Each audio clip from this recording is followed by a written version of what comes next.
आइए आप सभी लोगों को इंग्लिश विद AK भारती में स्वागत है। आप सभी लोग को शुभ संध्या।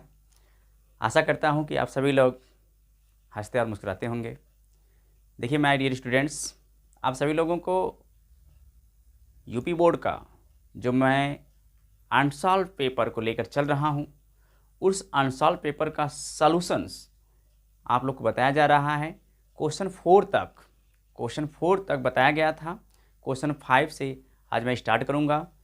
तो मेरे डियर स्टूडेंट्स, आप सभी लोग का एग्ज़ाम बहुत ही नज़दीक आ रहा है। आज जो है 14 डेट हो गया, यानी 14 तारीख आज हो गई है। आप लोग के 24 तारीख से पहला पेपर हिंदी का पेपर है। तो मैं आप सभी लोग को यही बताऊंगा कि आप सभी लोग खूब मन से दिल लगा करके पढ़ाई करें और हर एक विषय में एक अच्छा पकड़ बनाएं और हर एक विषय को ढंग से पढ़ें, ताकि आप सभी लोग यूपी बोर्ड एग्ज़ाम को टॉप कर सकें। और इंग्लिश, आप तो इंग्लिश विद AK भारती के साथ पढ़ ही रहे हैं। तो आइए आगे का क्वेश्चंस हम आप लोग को कराते हैं। देखिए यह क्वेश्चन है, ध्यान से देखिए आप सभी लोग। इस क्वेश्चन का मैं आंसर अभी बताता हूँ, पहले आप सभी लोग क्वेश्चन से ध्यान से देखें। देखिए डियर स्टूडेंट्स, क्या कह रहा है कि change the following as directed in the brackets, यानी जो ब्रैकेट्स में है उसी के अकॉर्डिंग आपको चेंज करना है। ठीक है, तो आइए पहला क्वेश्चन क्या है। कह रहा है कि Mohan said to me what is your name, यानी इनडायरेक्ट में चेंज करना है इसको। तो डियर स्टूडेंट्स, सबसे पहले आपको देखना है कि देखिए ये क्या है, रिपोर्टिंग वर्ब है। यह रिपोर्टिंग वर्ब और यह क्या है, रिपोर्टेड स्पीच है।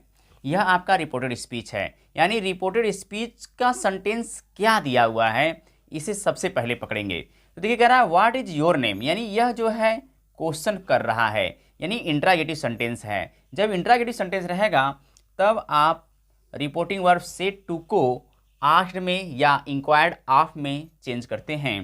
तो यहाँ लिख लेंगे इनडायरेक्ट स्पीच। सबसे पहले आप इनडायरेक्ट स्पीच लिखेंगे, फिर जब चेंज करेंगे, देखिए है मोहन तो लिखेंगे मोहन, सेड टू को चेंज करेंगे आस्क्ड में, आस्क्ड मी यहाँ लिख लेंगे। अब ये कामा और कामा को हटा देते हैं।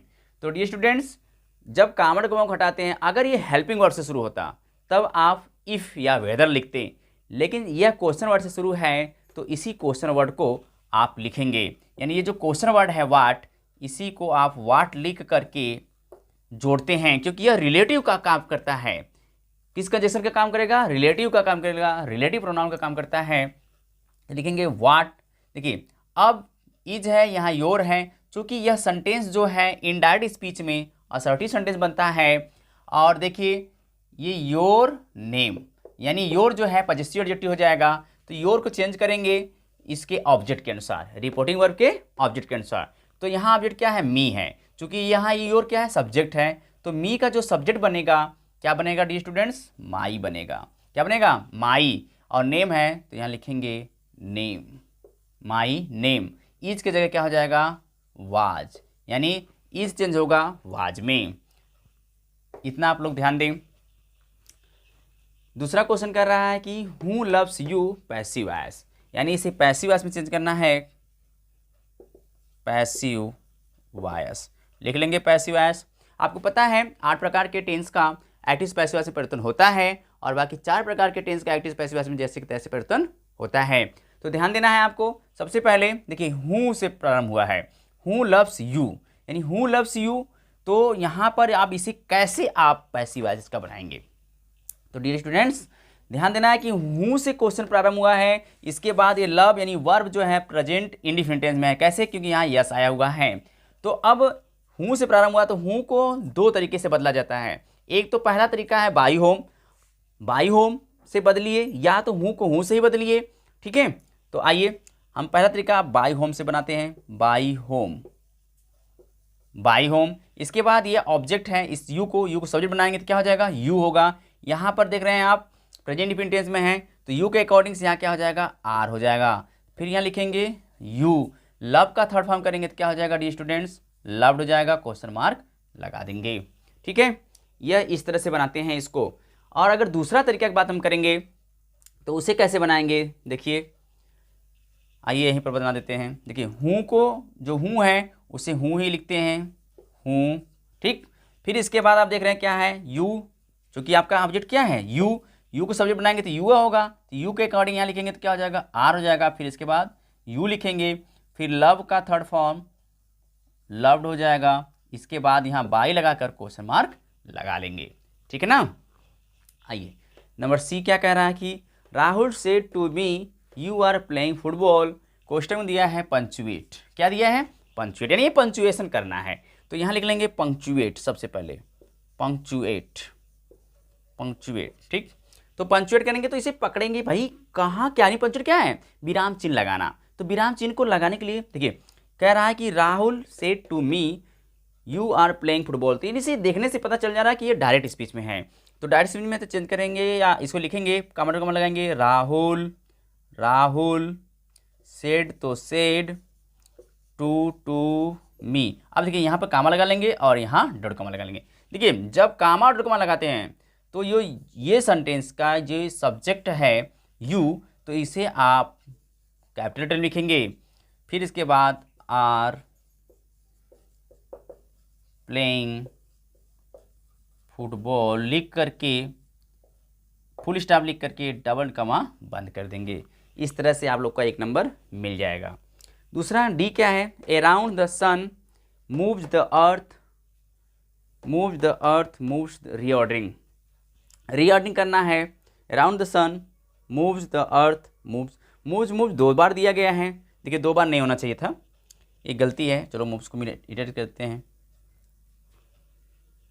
देखिए अब कह रहा है around the sun moves the earth, तो इसमें सब्जेक्ट क्या बनाएंगे, नहीं सूर्य जो है, सूर्य पृथ्वी की तरफ घूमता है कि पृथ्वी जो है सूर्य के चारों तरफ घूमती है, यानी पृथ्वी सूर्य के चारों तरफ घूमती है। तो the earth moves around the sun. तो देखिए ये सब्जेक्ट बना लेंगे, तो यहाँ लिखेंगे डियर स्टूडेंट्स पहले रीऑर्डरिंग, रीऑर्डरिंग डैश दे देंगे, तो लिखेंगे the earth, the earth moves, moves around, around the sun, ठीक। आइए complete the spelling, spelling complete करने के लिए आप लोग के एग्जाम में एक नंबर के जरूर क्वेश्चन पूछे जाएंगे। तो देखिए कंप्लीट द स्पेलिंग, यहाँ देखिए कैसे आप करेंगे।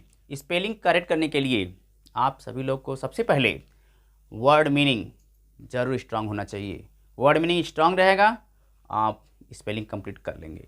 देखिए यस सी फिर ओ एल फिर डैश आर है, यानी यहाँ भरा क्या जाएगा, आप जानते हैं S C O L A R, यानी सोलर, अगर आप सोलर भरें तो S C H, S C H, यहाँ देखिए S C H O L A R, तो देखिए यस सी यहाँ क्या हो जाएगा, एच हो जाएगा और यहाँ क्या हो जाएगा, ए हो जाएगा।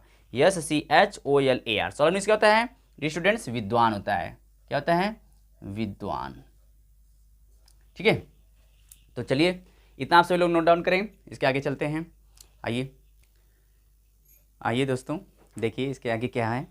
देखिए इसके आगे जो है हमने ट्रांसलेशन लिया है, ट्रांसलेशन जो आपके एग्जाम में 5 नंबर का पूछेगा, ठीक है। यह ट्रांसलेशन आपके एग्जाम में 5 नंबर का पूछेगा। तो आप लोग देखिए ट्रांसलेशन से भयभीत मत होइएगा, पहली बात ध्यान रखिए कि ट्रांसलेशन से भयभीत मत होइएगा। किस तरह से ट्रांसलेशन करना है इसे आप सभी लोग को हम सिखाते हैं, ध्यान दीजिए। आप लोग को जिस तरह से पैसेज आता है, हिंदी का जो पैसेज रहता है उसी तरह से आप इंग्लिश में पैसेज के टाइप ही लिखेंगे। ये नहीं कि नंबरिंग करके पहला दूसरा तीसरा चौथा पांचवा करके लिखें, तो ऐसा मत करना मेरे प्यारे बच्चों। ध्यान देना है आपको कि आप सभी लोग जिस तरह से हिंदी में पैसेज वाइज लिखा रहता है उसी तरह से आप पैसेज वाइज ही करिएगा ट्रांसलेशन, ठीक ना। तो आइए देख लीजिए, सबसे पहले आप लोग हिंदी देख लीजिए, ढंग से देख लीजिए, ठीक है।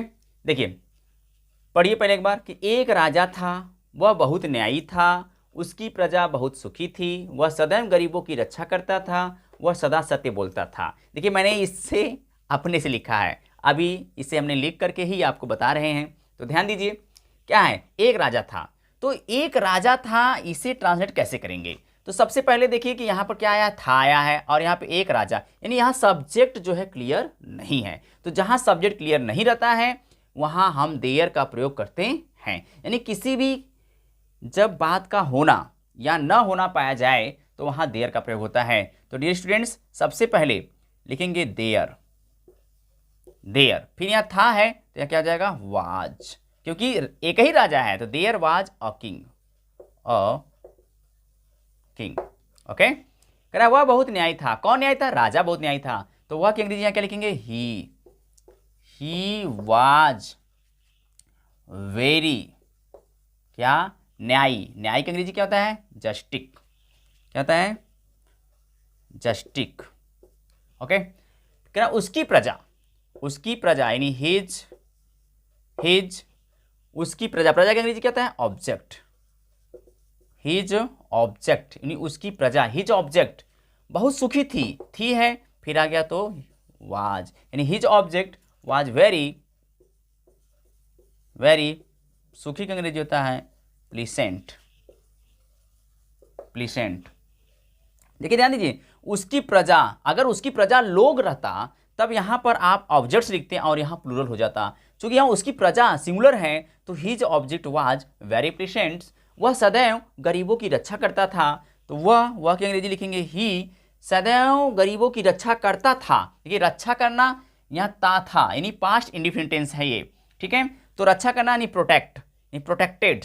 ही सदैव है तो सदैव पहले अंग्रेजी लिखेंगे ऑलवेज, ही ऑलवेज, क्यों, क्योंकि ऑलवेज क्या है, एडवर्ब है। तो ही ऑलवेज प्रोटेक्टेड, प्रोटेक्टेड किसकी भाई, गरीबों की। तो यहाँ गरीबों नहीं सभी गरीबों की बात कर रहा है तो लिखेंगे द पुअर। देखिए द पुअर होता है सभी गरीबों की, अगर गरीब होता सिर्फ पुअर होता, और अगर आप सोचें कि नहीं यस लगा के गरीब हो जाए तो ऐसा नहीं होता है मेरे प्यारे बच्चों, आप लिखेंगे द पुअर। ओके, ठीक है ना।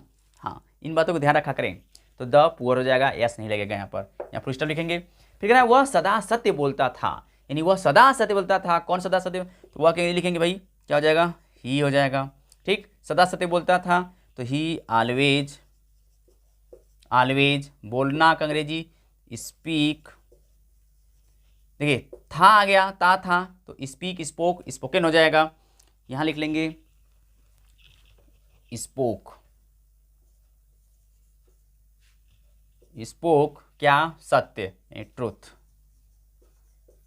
एक बात को ध्यान रखिएगा, सत्य बोलने के लिए हमेशा स्पीक का प्रयोग होता है, ठीक है।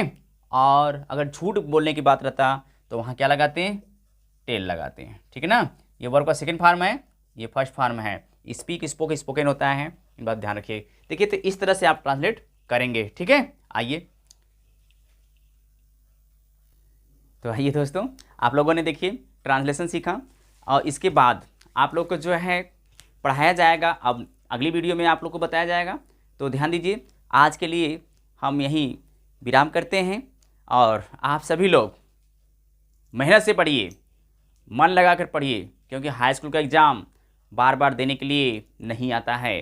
तो आप लोग का 2022 सुनहरा अवसर लेकर आया है, क्योंकि इसके पहले जो 2021 का पेपर था वो कोविड-19 की वजह से टल गया था। तो डियर स्टूडेंट्स, आप सभी लोग यह मौका गंवाइएगा मत और खूब मेहनत से मन लगा करके पढ़िएगा। मेहनत से मन लगाकर पढ़ने वालों के लिए ही यह मुकाम होता है, यह मंजिल होती है। और जो मेहनत से और मन लगाकर पढ़ता है वही एक दिन इतिहास रचता है। इस बात को ध्यान रखा करें, क्योंकि आप लोग का जो हाई स्कूल का एग्ज़ाम है आपके भविष्य की पहली सीढ़ी होती है। तो आप सभी लोग अपने सीढ़ी के पहले पड़ाव पर हैं। तो मेरे डियर स्टूडेंट्स, आप सभी लोग से मैं यही कहना चाहूँगा कि तो अपने पहली सीढ़ी को खूब जोरदार मन लगा करके पढ़ाई करके ऐसे आप लोग नस्ते नाबूद कर दीजिए कि लगे कि हाँ आपने भी कुछ किया है अपने जीवन में, और एक इतिहास बना डालिए। इन्हीं शब्दों के साथ हम आज विराम करते हैं। दोस्तों, जय हिंद, जय भारत, वंदे मातरम।